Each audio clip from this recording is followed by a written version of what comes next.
Tiga tokoh sejarah pahlawan nasional dari Sultan Palembang, Mahmud Sumatera Badarudin Selatan. II dilahirkan pada hari Ahad tanggal 1 Rajab 1181 Hijriah atau 1767 Masehi di lingkungan keraton.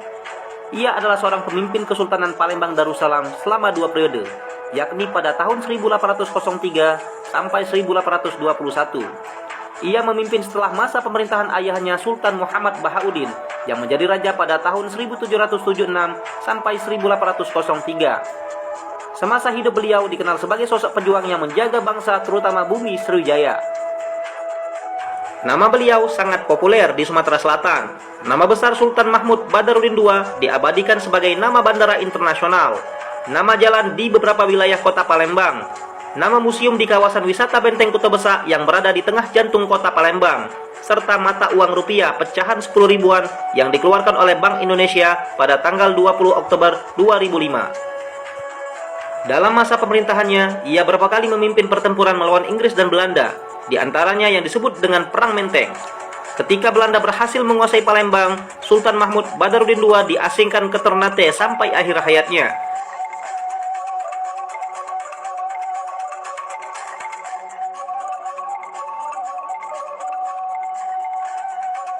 A.M. Talib adalah mantan tokoh militer Indonesia dan tokoh pengusaha yang lahir di Palembang 23 Februari 1922.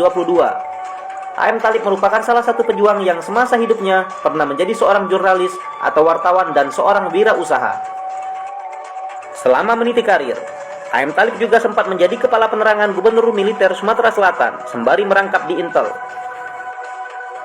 Pada 29 Desember 1948, A.M. Talib yang menjabat Kepala Penerangan Gubernur Militer Sumatera Selatan dan masih merangkap di Intel, mendapat informasi dari Intel Pusat bahwa akan terjadi penyerangan besar-besaran yang dilakukan oleh Belanda. Pasalnya, Belanda sudah melancarkan agresinya di Pulau Jawa, maka tidak menutup kemungkinan juga akan menyerang wilayah lain di Indonesia. Akhirnya, terbukti benar, Belanda menyerang Sumatera Selatan dengan menurunkan pasukan dari Angkatan Darat dan Angkatan Udaranya. Namun, sebelum Belanda datang untuk melancarkan agresi di Sumatera Selatan, A.M. Talib beserta jajaran teras militer di Sumatera Selatan telah bersepakat untuk melakukan strategi bumi hangus, yaitu dengan slogan "Kita bakar Sumatera Selatan".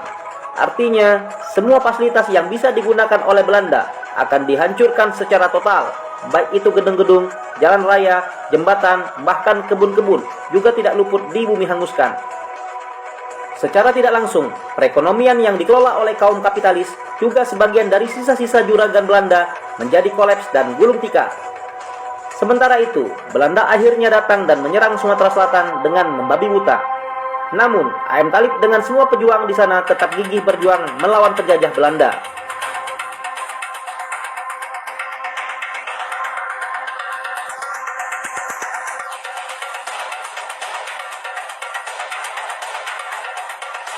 Adnan Kapaugani atau biasa disingkat Akagani adalah seorang dokter dan politisi Indonesia.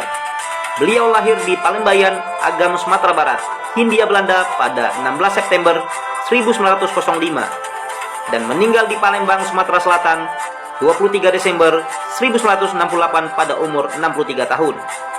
Meski lahir di Sumatera Barat, nama Akagani telah tergores sebagai sosok pahlawan nasional dari Kota Pempek, Sumatera Selatan. Akagani aktif dalam perjuangan mulai dari perintisan, pergerakan, dan perjuangan menegakkan proklamasi kemerdekaan RI hingga masuk pada kabinet pemerintahan Presiden Soekarno. Jasa dan pengabdiannya kepada masyarakat bangsa dan negara sangat besar. Ia juga merupakan tokoh militer tanah air. Setelah Indonesia merdeka dan selama masa revolusi fisik, beliau memperoleh kekuasaan politik dengan bertugas di kemiliteran.